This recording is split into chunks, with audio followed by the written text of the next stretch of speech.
दोस्त होना भी जरूरी है। यार राहुल, कैसे हो? चलो कहीं घूमने चलते हैं। हाँ ठीक है। कहाँ चलेंगे? कहीं पहाड़ों पर? अच्छा आइडिया है। ठीक है, मैं बस की टिकट बुक करवा देता हूँ और अच्छा सा होटल भी देख लेता हूँ। ठीक है भाई, लेकिन जल्दी करो। लाइफ में इतना स्ट्रेस हो गया है कि कुछ दिन का रेस्ट तो बहुत जरूरी बन गया है।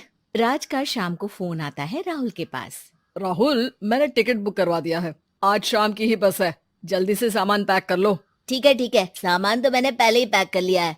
अब तो बस शाम का इंतजार है, जब हम बस पकड़ेंगे और निकल पड़ेंगे धर्मशाला की ओर। शाम को दोनों दोस्त बस स्टॉप पर मिलते हैं और फिर वहाँ से निकल पड़ते हैं शिमला की ओर। सुबह होते होते ये दोनों दोस्त शिमला पहुँच गए, जहाँ ये होटल पहुँचे और वहाँ से निकल पड़े पहाड़ों पर घूमने।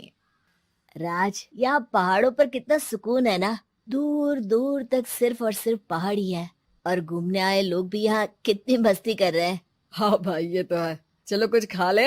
दोनों एक रेस्टोरेंट पे पहुँच गए। वहाँ इनकी रेस्टोरेंट चलाने वाले लड़के से दोस्ती हो गई, जिसका नाम जितेंद्र था। जितेंद्र, तुम यहाँ कब से हो और रेस्टोरेंट खोलने का प्लान कैसे बनाया? अरे भाइयों, मैं तो यहीं का हूँ। बस बाहर कुछ साल के लिए गया था नौकरी करने, पर फिर लौट आया और अपने यहाँ ही रेस्टोरेंट खोल लिया। पिछले 6 साल से यहीं पर हूँ। अरे लेकिन जितेंद्र, एक बात तो बताओ, रेस्टोरेंट ही क्यों? कुछ और काम क्यों नहीं? और भैया, अपना तो ये मानना है कि आदमी दुनिया में कहीं भी हो, लेकिन उसे भूख तो लगेगी ही, और इसके लिए उसे खाना तो चाहिए ही। यानी ये धंधा कभी मंदा नहीं पड़ता, इसलिए ये काम शुरू किया था। लेकिन इस काम में क्या मुनाफा भी होता है या फिर बस ऐसे ही काम चल रहा है शौकियाना तौर पर? अरे अरे, क्यों नहीं भैया, काम तो हो ही रहा है, और मुनाफा नहीं होता तो ये 10 लोगों का स्टाफ कैसे रख लेता।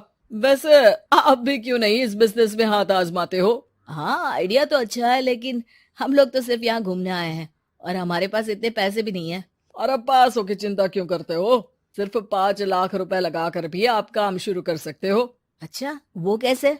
अरे, आप रेस्टोरेंट में मेरे पार्टनर बन जाइए। जो मुनाफा होगा वो आधा आधा बांट लेंगे। राज को ये सुनकर अच्छा तो लगा, लेकिन राहुल को इस ऑफर में कुछ दिक्कत लगी। उसने कोने में ले जाकर राज को समझाना शुरू किया। अरे राज, पागल मत बन। हम सिर्फ यहाँ घूमने आए हैं, ये ऑफर के चक्कर में क्यों पड़ रहे हो? कुछ काम शुरू ही करना होगा तो दिल्ली में शुरू करेंगे, यहाँ शिमला में क्यों? अरे बेवकूफ, दिल्ली में 5 लाख रुपए में कौन सा काम शुरू करेंगे? यहाँ शिमला में इतने कम पैसों में काम शुरू कर लेंगे और 1 साल में मुनाफा लेकर वापस भी चले जाएंगे। ओहो, अरे भाई, तुम्हें जो करना है करो, लेकिन मैं इस बिजनेस में तुम्हारा साथ नहीं दे सकता। याद रखो, हम यहाँ सिर्फ घूमने आए हैं, कोई बिजनेस करने नहीं। और इस जितेंद्र पर वैसे भी मुझे ज्यादा भरोसा नहीं हो रहा है। अरे तुम्हारी यही तो दिक्कत है, तुम्हें किसी पर भी भरोसा नहीं होता, लेकिन मुझे तो है। मुझे पता है कि इतने कम पैसों में मुझे जितेंद्र अपना बिजनेस पार्टनर बना रहा है। अरे लेकिन क्या गारंटी है कि पैसे लेने के बाद जितेंद्र तुम्हें बेवकूफ नहीं बनाएगा?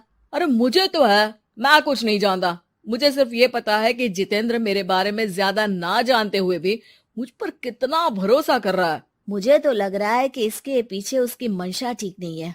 बाकी तुम्हें जो ठीक लगे वो करो। मैं तो आज शाम की ही बस से वापस जा रहा हूँ। ठीक है, तुम चले जाओ, लेकिन याद रखना कि आज के बाद मुझसे कभी बात करने की कोशिश मत करना। राहुल गुस्से में वहाँ से चला जाता है। दूसरी ओर राज और जितेंद्र साथ में मिलकर काम करने लगे। राज ने अपने घर से 5 लाख रुपए ये कहकर लिए कि जल्द ही वो 2 गुने पैसे कमाकर 6 महीनों में लौटा देगा। कुछ दिनों बाद, भाई जितेंद्र, तुमने 5 लाख रुपए तो ले लिया है, लेकिन काम में बहुत तेजी नहीं दिख रही है। अरे भाई, काम में थोड़ा समय लगता है, चिंता मत करो यार। हाँ वो तो ठीक है, लेकिन मेरे पैसों का तो कुछ हिसाब दो। कहाँ लगाया तुमने? अरे बड़े आए पैसों का हिसाब मांगने वाले। वो तो शुक्र मनाओ कि इतने कम पैसों में मैंने तुम्हें काम पर रख लिया है। क्या कहा तुमने? मुझे काम पर रखा है? अरे मैं तो तुम्हारा बिजनेस पार्टनर हूँ। बड़ा आया पार्टनर बनने वाला। औकात देखिए अपनी। 5 लाख में रेस्टोरेंट खरीद लिया है क्या?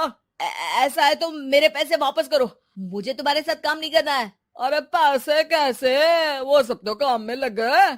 अब तुम्हें वापस जाना है तो चले जाओ, कोई पैसा नहीं मिलने वाला है। राज को अपने साथ होने वाले धोखे का एहसास हो चुका था, लेकिन तब तक देर हो चुकी थी। उसे अपने दोस्त राहुल की याद सताने लगी, जिसने पहले ही आगाह कर दिया था कि इस बिजनेस में धोखा है, लेकिन अब तो देर हो चुकी थी। राज को अब कोई रास्ता नहीं सूझ रहा था।